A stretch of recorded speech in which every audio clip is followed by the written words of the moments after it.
All right, so we've been playing the career mode for the past few days now, and it's really revealed a few issues with the career mode. And in this video, we'll talk about some of them. First of all, this is a video that you can pretty much listen to. There's not going to be any gameplay. It's just going to be me just talking, so you can listen to it while you do, you know, whatever it is that you're doing. But let's start with the training games in career mode. Training games in career mode, I'm talking about UFC 4 specifically right now. They can be very tedious. They can be very repetitive. And the repetitive nature of it is not really the big deal. Like, I can deal with repetitive. I really can. But let's start with the immersive aspect of it. First of all, you go into career mode and you have a bunch of options for training. You can hit the bag, you can train wrestling, you can train BJJ, you can train kickboxing, you can do Muay Thai, you could do boxing. Now, if you were to pick, say, boxing, right? You enter the octagon, you and your opponent are pretty much wearing your generic fight clothes. You have UFC gloves on, MMA gloves, I should say. You have your shorts. You don't have any protective gear while you're sparring, and then you and your opponent go into full on contact sparring. Right now, first of all, the training will tell you it's going to give you a set of goals that it wants you to accomplish. It could say it wants you to land body strikes on a boxer, right? Now, one, you guys enter training with no training gear whatsoever. So that kills immersion a little bit. I prefer a situation where when you enter training and you're about to spar, especially about to start some kind of kickboxing, it would be nice if the fighters had protective gear on, headgear, boxing gloves, shin pads if you're doing kickboxing. Just a training environment that actually looks like a training environment as opposed to like a regular fight. So that's one. Two, the training partner, man. Now, maybe this is not the case in lower difficulties, but even in the legendary difficulty, I would like a situation where your training partner is just that, your training partner. And your training partner is supposed to be someone that helps you get better, someone that helps you achieve your goals. Like, of course, they're going to offer you some difficulty. They're not going to just make life easy for you. They're supposed to offer you some resistance, but it shouldn't be to the point where they're trying to hurt you or where they're hindering your progress. Because a lot of times, what I notice when I try to achieve a specific goal with the training partner, let's just use jujitsu for example, right? I go to train jujitsu, and let's say the goal is, Henry, we want you to get a submission from half guard bottom. That's the goal that the career wants me to achieve for that specific training, to get a specific amount of to get a specific amount of points. You enter training, and your training partner seems like he is doing everything in his power to prevent you from achieving your goals. And that makes no sense to me whatsoever. For one, for me to get a submission from bottom half guard, I got to take the guy down, or he has to take me down. And when he takes me down, he has to make his way to top half guard, and I have to make my way to bottom half guard in some way so I can get the submission.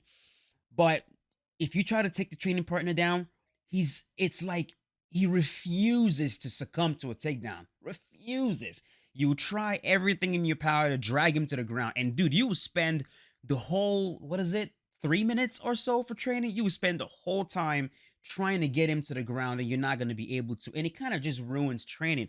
It's like, dude, like, what are you doing? You're supposed to be my training partner. You're supposed to help me achieve my goals. Like, why are you making it impossible for me to achieve my goals? Um, uh, Next up is the fact that they will try to hurt you. Like, if you are striking with your training partner, they'll hurt you, like they'll rock you, they'll drop you, and they'll gladly get on top and pound you out completely. It's completely absurd. It's absurd. It shouldn't be that way. I would like a situation where your training partner, for example, the example that I gave with get a submission from bottom half guard, the match starts, or the training starts, the time starts, and your training partner takes you down. He gets you into the position that you're supposed to be in, and then he offers you resistance when it comes to you finishing the submission. So let's say you put him in a submission, then he can offer you resistance there. But he's not going to offer you resistance in preventing you from getting him to the position that you need to get to. Because remember, this is timed, and you need to achieve the goal so that you can move on, so you can get your points. So it's just something to think about with these training games. Have it so that the training partner is cooperative at the right moments and offers you resistance at the right moments as well, especially when it requires you to get into a specific position to do something, right? Like if the goal is, okay, we want you to land leg kicks, we want you to land leg kicks, bro, don't make it so the AI checks every fucking leg kick and then hurts my leg. It's happened to me multiple times in training. We want you to land 10 leg kicks, and then I go to kick the legendary AI, and suddenly it becomes impossible to land a leg kick on. Regardless of how you fake or how many shots you throw ahead of time, he checks everything. And of course, if you get multiple leg kicks checked, you're hurt. Then when you get hurt, which we'll get into. So have the AI offer some resistance at the right moments and be cooperative also in the right moments so that the training game is not so tedious and like, you want to get out of it like feeling good. You don't want to get out of it like, oh my God, bro, that was so stressful. That's not the vibe you want to give your players. Next up is injuries, man. Injuries in career mode. I understand the idea. I completely get it. Injuries is a reality of real world mixed martial arts, real life MMA. It's something that fighters have to deal with. But my goodness, man, it is so grossly unfun in a video game. And I know that sounds a little bit hypocritical considering the fact that we do enjoy a simulation style video game. And here I am going, yo, I don't want injuries. But I'm going to be very specific. The sort of injuries that is very annoying are those injuries that just makes no fucking sense, right? It just makes no sense. Like when I simulate a week and I get injured, like what the hell is up with that? Right? I simulate a week and it tells me, "Oh, you've been injured." I'm like, "What? I didn't do anything specifically to cause an injury. Why is that a thing? Why is that a mechanic in the game that if I simulate a week, there's a potential that I'm going to get injured?" It makes no fucking sense. Allow the injuries to happen in situations where it makes sense. Like let's say I'm sparring with my training partner, I let my guard down and he clips me, right? And I get dropped. Okay, I understand getting injured there. I get that. Or he kicks me to the body multiple times and I break a rib. I completely understand that. Or I'm doing jujitsu and somehow I don't tap early and I get injured. I get that. I completely understand that.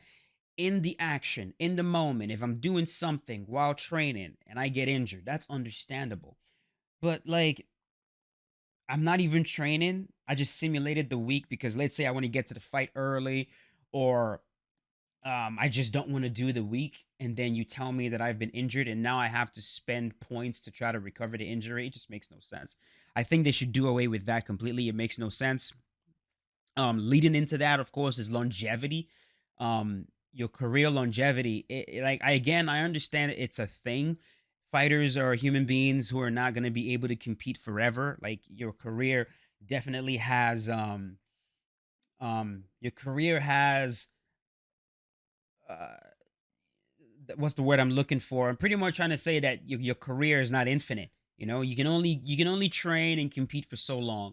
Fighters have an expiration date. There's a certain amount, a finite amount of time you have to perform in mixed martial arts. I get it. We can't be 50 years old, 60 years old still competing. I understand that completely. But I think for a video game, I think especially because you're not going for simulation all the way anyways, for this part, maybe suspend belief a little bit, right? Or make it so longevity goes down a little bit slower than it does right now. Because um it's just disheartening. It's disheartening knowing that your longevity is gonna run out before you achieve the goal of GOAT, for example, and you're just watching it tick off. Also, this whole thing about like, hey man, even if you perform absolutely perfectly in a fight, your longevity is still gonna go down. I get it, it's like you're getting older, the time you spent training and then, the wear and tear of training plus fighting, yeah, it's gonna do a number on your body for sure. But still, it's not the most fun mechanic in the game. Like I'll tell you that much, especially as someone that I would really like to do a career mode where I just see how long I can defend a belt. I get that belt and I just want to defend it as much as possible. Like I want to end my career on my own terms. I don't want to get to a point where the game tells me, all right, bro, this is your last one. After this fight, that's it. Your career is over. It's like, that's not the way it works. You know what I mean? Like mixed martial arts fighters, their career doesn't get ended for them. They end their careers their own self. I'm pretty sure if a fighter, if Randy Couture, for example, wanted to keep fighting well beyond the age of 50, I'm pretty sure he could still do it. He could still do it today if he wanted. A lot of these guys can come back and compete whenever they want. You know what I mean? Even no matter how old they are. Like the promoter, even though they should in real life situations, it's not, they're not. I mean, Mike Tyson just fucking competed. He just boxed. You know, Evander Holyfield just boxed. You know, Roy Jones Jr. just boxed. It's not a thing where you tell me, the fighter, hey, sorry, your career is over. Bye bye. Like, no, I want to end my career on my own terms. Even if my longevity ends all the way, right? Like, allow me to fight. Don't tell me, oh, it's over. Goodbye. Because I was asking you guys in the comments how it works, because I've never played career mode all the way to the end of my longevity, and you guys were saying it's gonna get to a point where your longevity is gonna run out, and then they're gonna tell you this is your last fight, and after that, that's it, you're done, bro. That's messed up. That's not the way it should work. Allow me to keep fighting. Allow me to keep fighting. Like, if I want to play career mode throughout the life cycle of EA Sports UFC 4, I should be able to do it. I shouldn't have to start over and over and over again, right? Next up is my career mode fighter. I would like to, when I'm done with career, when I'm done building my fighter, I would like to import that fighter straight from career mode with all the stats, with all the perks, with everything that I did in career mode. I would like, sorry if you guys can hear my kids in the background. Try to keep them quiet, but it's really difficult. Um what was I saying? I just completely got distracted. I was saying I would like to be able to export the career mode fighter from career mode directly into the game when I'm done with career mode, so that when I pick them up, I see the work that I've done in career, and I see that work on my fighter exported, and I can use that fighter in quick match. I can use that fighter in ranked, whatever. I can go online with them. I can do regular local exhibition matches with them. I don't want to end career mode and then that's it. Like, allow my fighter to carry over, allow him to carry those points over. um I think that would be fun. You go into career, you build your fighter exactly how you want him, and then you just have fun with it. I would really, really like that. um what is next about career mode? um more interesting training games, for sure. More interesting training games. MMA fighters, they don't just spar. They don't just spar. Um, there's technique work, and let's say boxing or kickboxing. A lot of times, technique work is done on pads, and I would like that. Of course, you guys gave us the option to hit the heavy bag. Like, I get it, but like, that should be more to increase your fitness. When it comes to learning techniques, right? When it comes to learning a technique, the way you guys do it, where you invite a fighter and then you have to perform whatever move that you're learning from the fighter, you have to perform it on that fighter. Why not invite the fighter and have the fighter approach you like a coach, right? Fighter holds pads for you, and you have to perform the move on the pad as the fighter is holding the pad. That's how it would work in real life.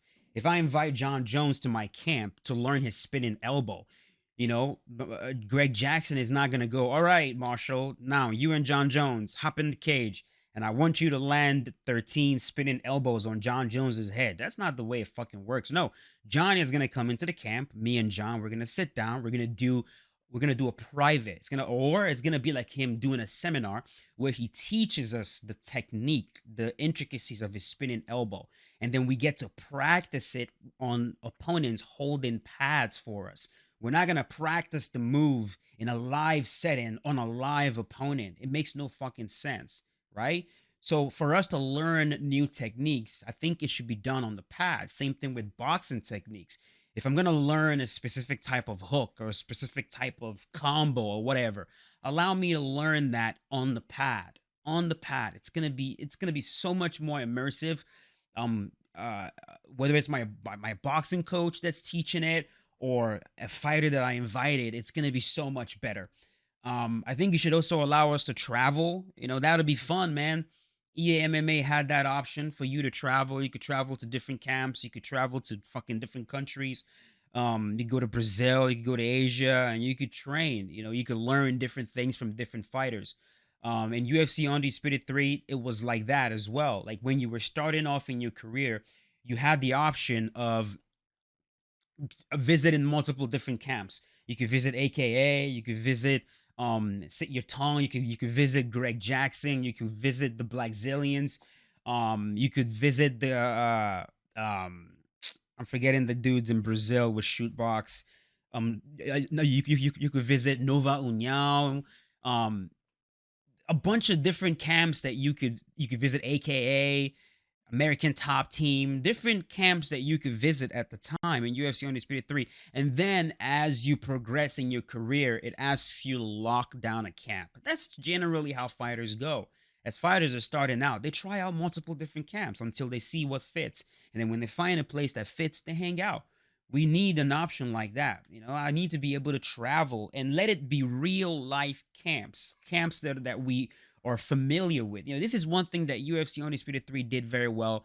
Like it educated you on the game on every single aspect. Like, dude, I didn't even when I first started playing, I didn't know about all these camps, but the game educated me. It told you about Brazilian top team, you know, it told you about AKA, it told you about Nova União, it told you about all these different camps, and you see fighters that are it told you about the Greg Jackson camp, and in the camp you'll see fighters in those camps. You see GSP in the camp, you see John Jones in the camp, you see Rashad Evans in the camp. You know what I mean? ATT, for example, you see the fighters in there as well. AKA, you know, you see Cain Velasquez, you see, you know, you'll be able to see someone like DC, you'll be able to see someone like Habib, Islam Makhachev. I think stuff like that would be it would be, you know, Novo União, you see Jose Aldo, you see Henan Barral. Like it would be really nice. You get educated on the sport as you also learn how to play the game, and it's gonna offer you a variety of training. So um just a thought. Maybe when it's time to do jujitsu, you know, maybe we do it in the gi at some points. Maybe we do it in the gi sometimes. Other times, maybe we do it no gi. It will make more sense to do it no gi because, of course, we're doing mixed martial arts. But just in general, I would like more variety of training games. And lastly, for the training games, give us an option to simulate training, man. Give us an option to simulate training. Not for most of us, like especially when you've played through career mode, a lot of times it becomes about the fights. It becomes about getting into these fights as soon as possible. Like you don't want to spend forever doing the training that you've done a million times over and over and over. It becomes very tedious. I'd like a situation where I'm able to do a training. I do it once. I get the highest possible score that I can. And then you allow me to just simulate it every single week. It is what it is, bro. It is what it is. You guys did that in EA MMA and it was fine. It was fun. I enjoy that. You know, I do it once. Um, I get the highest possible score that I can. And then the next week I just apply that. Boom, simulate, simulate, simulate. And I don't get injured doing that either. So just a few things to think about in career mode. None of this is really fleshed out. It's just my rambling, disorganized thoughts as I play through career mode, and I'm noticing little things here and there that's annoying. Another thing also is with the rankings. It's like, dude, the rankings sometimes makes absolutely no fucking sense, man. It genuinely makes zero sense whatsoever. I think you guys need to look into that. I don't want a situation where I'm having to do fucking 6 fights, 7 fights in a row before I can get a title shot. And I'm supposed to be ranked number two, or I'm ranked number two, and the guy that's ranked number four gets a title shot before me. I understand that's what happens in real life MMA if you are an anomaly, right? Like if you're a Conor McGregor figure, for example, you could jump the line completely and get a title shot over people who are ranked way higher than you. I get it if you're a money maker, but if that's the case, then it needs to be made clear in career mode. Like, hey, look, the reason, like, have your coach tell you or something, or have Dana tell you, it's just somehow to let you know, hey, look, the reason why you're being passed over for a career mode right now, it's politics. You're not generating enough revenue. You're not generating enough hype for your fights. That's why you're being passed over. If you want a title shot, you're gonna have to focus on increasing hype for your fights. You're gonna have to try to make the UFC more money. You're gonna have to try to become a superstar in some kind of way, in some kind of fashion, so that you can get a title shot better. And it'll be more fun because then okay, that's why I'm not getting a title shot. Now I know what to do. But don't leave me there wondering what the hell is going on. Like, why haven't I got a title shot and I've already destroyed 6 opponents in a row? It just makes no sense. So um I think that's pretty much it for now with career mode. I'm pretty sure there's a lot of different things that you guys could tweak, add, remove, fix, and I'm pretty sure people in the comment section will have a bunch of different ideas. But for this, I wanted to focus on just the main things that I noticed was making the experience less enjoyable than it should be. It is enjoyable, make no mistake. It is definitely enjoyable, but these are just a few things to keep in mind. I don't know at this point the game is probably too far into development for any of these changes to be implemented, but if you guys still can, I think it will be very beneficial to career mode in the future. But that is it. Hope you guys enjoyed the video. Thank you for watching. Definitely leave your own suggestions in the comment section below, and I will see you guys later with the next episode of career mode. As always, stay safe. Peace out. Have a good one.